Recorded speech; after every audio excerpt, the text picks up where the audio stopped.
Batch है ये MSc entrance के लिए, एमएससी एंट्रेंस बैच है।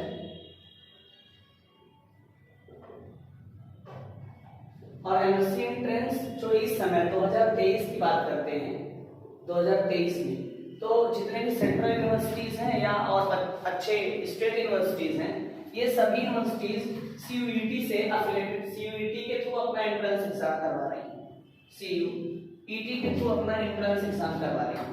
अब सीयूईटी के थ्रू एंट्रेंस एग्जाम करवाने की वजह से जो सिलेबस है वो कॉमन मिनिमम सिलेबस हो गया है, ठीक, जिसके लिए लोगों के अंदर बड़े कई सारे सवाल आ रहे हैं कि ये सिलेबस आखिरकार किस तरह का सिलेबस है, इसमें तैयारी क्या करना है, क्या जूलॉजी और botany, zoology botany life science या और भी अगर हम कुछ कोर्सेज की बात करते हैं जैसे बायोटेक्नोलॉजी, बायोकेमिस्ट्री, ठीक, उसके बाद इन्वायरमेंटल साइंस के सभी कोर्सेज के सिलेबस एक है कि अलग अलग है। तो हम आपको ये बता दे रहे हैं कि करीब करीब जितने भी लाइफ साइंस के अंतर्गत कोर्स आते हैं उनके सभी कोर्सों के सिलेबस एक हैं।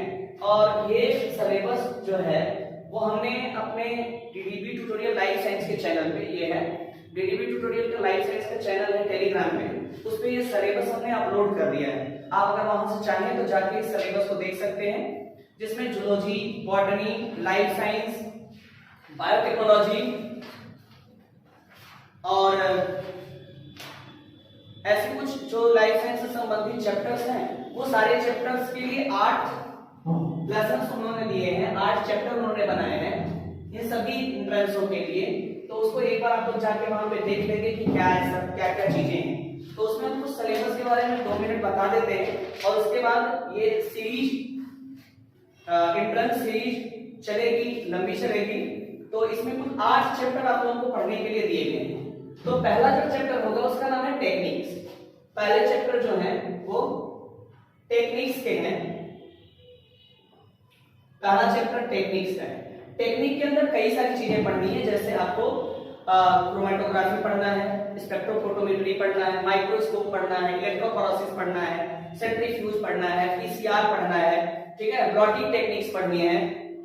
तो इस तरीके से कई सारे टेक्निक्स में इसमें कई सारे छोटे छोटे चैप्टर्स हैं जिनको पढ़ना है, जिनसे क्वेश्चन आने की प्रबल संभावनाएं बनी हुई है।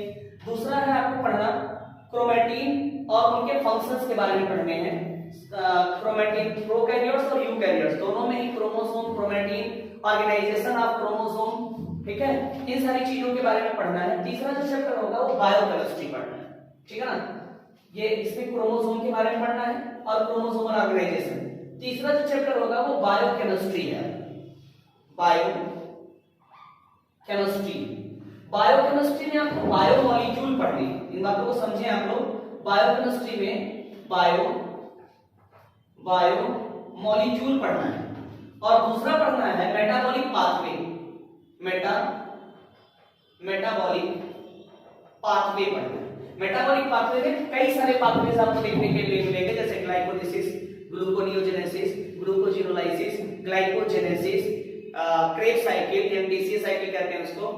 उसके बाद HFP shunt, oxidation of fatty acid और अमीनो एसिड का ऑक्सीडेशन पढ़ना है ना, मेटाबॉलिज्म ऑफ अमीनो एसिड्स भी पढ़ने हैं। तो इस तरीके से बायोएनर्जेटिक्स में आपको थर्मोडायनेमिक्स पढ़ना है। थर्मोडायनेमिक्स में आपको enthalpy, entropy, Gibbs free energy के कैलकुलेशन भी पढ़ने हैं। तो इसके लिए भी आप लोग इसमें देख लेंगे। तीसरा चैप्टर होगा।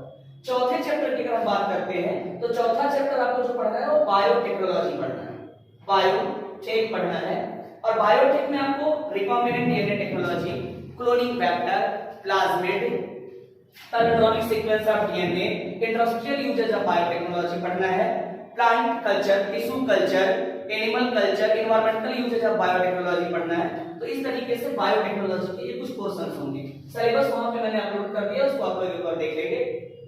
5वें यूनिट में हमको पढ़ना है माइक्रोबायोलॉजी, माइक्रोबायोलॉजी पढ़ना है। माइक्रोबायोलॉजी में क्या क्या चीजें पढ़ना है? हमें बैक्टीरिया पढ़ना है, वायरस पढ़ना है, बैक्टीरिया के अंदर कैसे फिजियोलॉजिकल एक्टिविटी होती है उसको पढ़ना है, बैक्टीरियल डिजीज पढ़ना है, वायरल डिजीज पढ़ना है, इंडस्ट्रियल यूजेज ऑफ बैक्टीरिया पढ़ना है, और प्लांट वायरसेस के बारे में पढ़ना है, एनिमल वायरसेस के बारे में पढ़ना है, ठीक है, टाइप ऑफ वायरस कह सकते हैं। और एंटीजन पढ़ना है, एंटीबॉडीज पढ़ने हैं, ठीक। तो ये सब सारे इम्यून सिस्टम पढ़ना है, इसी माइक्रोबायोलॉजी के अंतर्गत ही इम्यून सिस्टम के बारे में भी हमें पढ़ना है। छठे चैप्टर की बात अगर करते हैं कि छठवां चैप्टर क्या है इसमें, तो छठवां चैप्टर है molecular biology and genetics, mole bio and genetics के बारे में।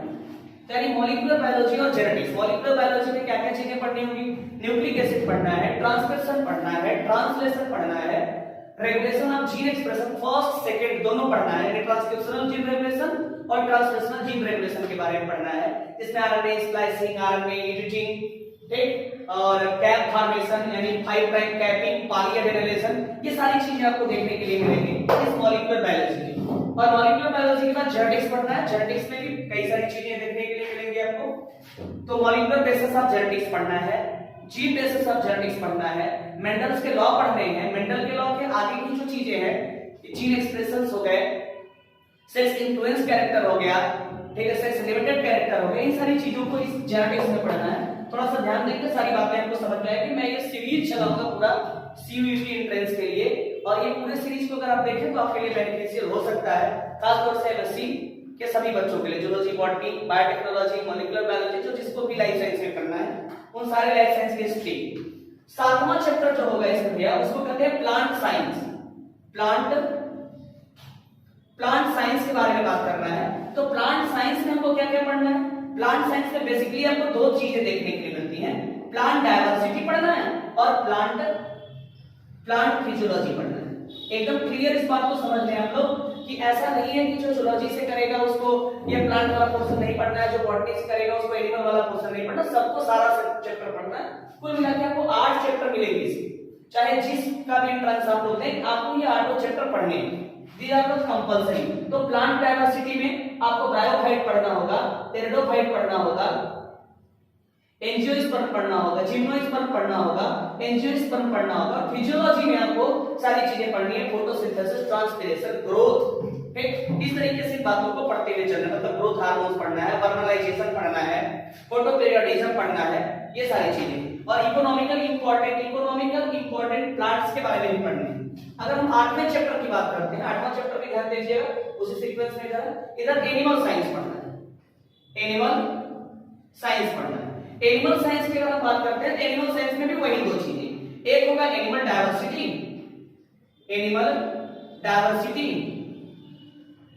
और दूसरी बात इसमें पढ़ने होंगे एनिमल फिजियोलॉजी पढ़ना होगा। भैया समझिएगा, एनिमल डायवर्सिटी में आपको इनवर्टिब्रेट्स से लेकर कार्डेट तक की पढ़ाई करनी है। इनवर्टिब्रेट्स यानी नॉन कार्डेट से लेकर कार्डेट तक, यानी Protozoa, Porifera, Coelenterata, Ctenophora, Platyhelminthes, Aschelminthes, Annelida, Arthropoda, Mollusca और इकाइडोडर्मेटा तक की बातों के बाद आगे कार्डेटा तक की बातें पढ़नी है। जैसे कार्डेटा में हेमी कार्डेटा भी पढ़ना, यूरोकार्डेटा, सेफेलोकार्डेटा, उसके बाद वर्टिब्रेटा पढ़ना, वर्टिब्रेटा में एग्रैथा भी पढ़ना है, गरैथा भी पढ़ना है। और गरैथा में आप जाएंगे, एग्रैथा में आपको साइक्लोस्टोमेटा और स्ट्रकोडर्मी भी पढ़ना है। और गरैथा में चले जाते हैं तो बाइसेप्स, टेट्रापोडा और पाइसेस है, टेट्रापोडा में आपको एम्फीबिया, रेप्टाइल, एविस और मैमेलिया तक जाना है। यानी ये भी चैप्टर आपका काफी बड़ा होगा और बड़ा इंपॉर्टेंट होता है। प्लांट में भी ये चैप्टर बड़ा होता है और इंपॉर्टेंट होता है। फिजियोलॉजी की बात करेंगे तो फिजियोलॉजी में डाइजेशन पढ़ना है, रेस्पिरेशन पढ़ना है, एक्सक्रीशन पढ़ना है, ऑस्मोरेगुलेशन पढ़ना है। किसके साथ, इसमें याद रखें इस बातों को, यहाँ पे भी फिजियोलॉजी में याद रखें कि फिजियोलॉजी को एनाटॉमी के साथ पढ़ना है। यहाँ पे भी एनिमल फिजियोलॉजी को एनाटॉमी के साथ पढ़ना है, मतलब सेक्शनल व्यूज भी पढ़ने हैं आपको। जैसे आप सेक्शनल व्यूज की बात करेंगे, जैसे इंटेस्टाइन का सेक्शनल व्यूज पढ़ना है, किधर कौन सा लेयर पाया जाता है, किधर म्यूकोसा है, किधर सबम्यूकोसा है, ठीक है ना। और यूरिनरी ब्लैडर में जो मेम्ब्रेन्स पाए जाते हैं, उन मेम्ब्रेन कौन से कहां पे हैं, इनके बारे में सारा बात एक तरफ से एक तरफ डिस्कस किया जाएगा। अगर आप जुड़े रहेंगे तो सारी चीजें आपको बेनिफिशियरी अच्छे तरीके से मिलती चली जाएंगी। दूसरी बात करते हैं, इसमें फिजियोलॉजी में डाइजेशन पढ़ना है, रेस्पिरेशन पढ़ना है, एक्सक्रीशन पढ़ना है, ऑस्मोरेगुलेशन पढ़ना है, मसल पढ़ना है, नर्वस सिस्टम पढ़ना है, सेंसरी ऑर्गन पढ़ना है। और इसमें और एंडोक्राइनोलॉजी का भी पोर्शन इसमें आपको देखने के लिए मिलेगा, एंडोक्राइनोलॉजी भी पढ़ना है, ठीक है।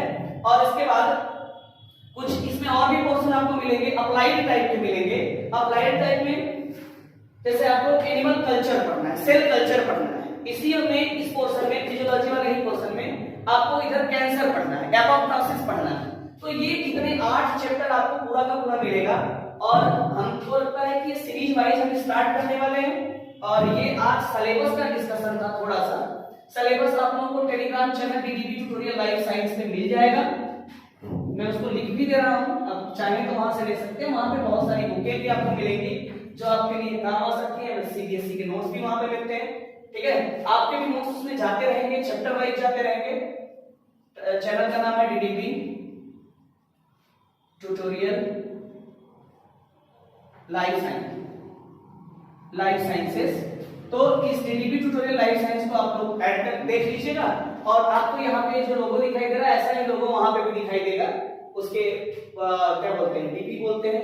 आप लोग डीपी में आपको ये प्रोफाइल पिक्चर दिखाई देगी, इसको देख के आप लोग कर लीजिएगा। डीडीबी ट्यूटोरियल के बहुत सारे चैनल्स हैं, उसमें से एक लाइफ साइंस का चैनल है, उसको क्या उसी को आप ज्वाइन करना चाहें, आपकी इच्छा के ऊपर डिपेंड करता है। ज्वाइन करना चाहें ज्वाइन कर सकते हैं और उसमें आपको सारी चीजें मिलेंगी, ठीक। हम अगले क्लास में ये एनिमल डायवर्सिटी का पोर्शन कल से आपको रेगुलर वीडियो जाना शुरू हो जाएगा। एक दिन हो सकता है, एक दिन 2 दिन का गैप आ सकता है बीच बीच में, लेकिन आपको हफ्ते में 3-4 वीडियो जाएंगे जिनको आप चाहें तो देख सकते हैं और देख के अपने लिए बेनिफिट्स ले सकते हैं। धन्यवाद।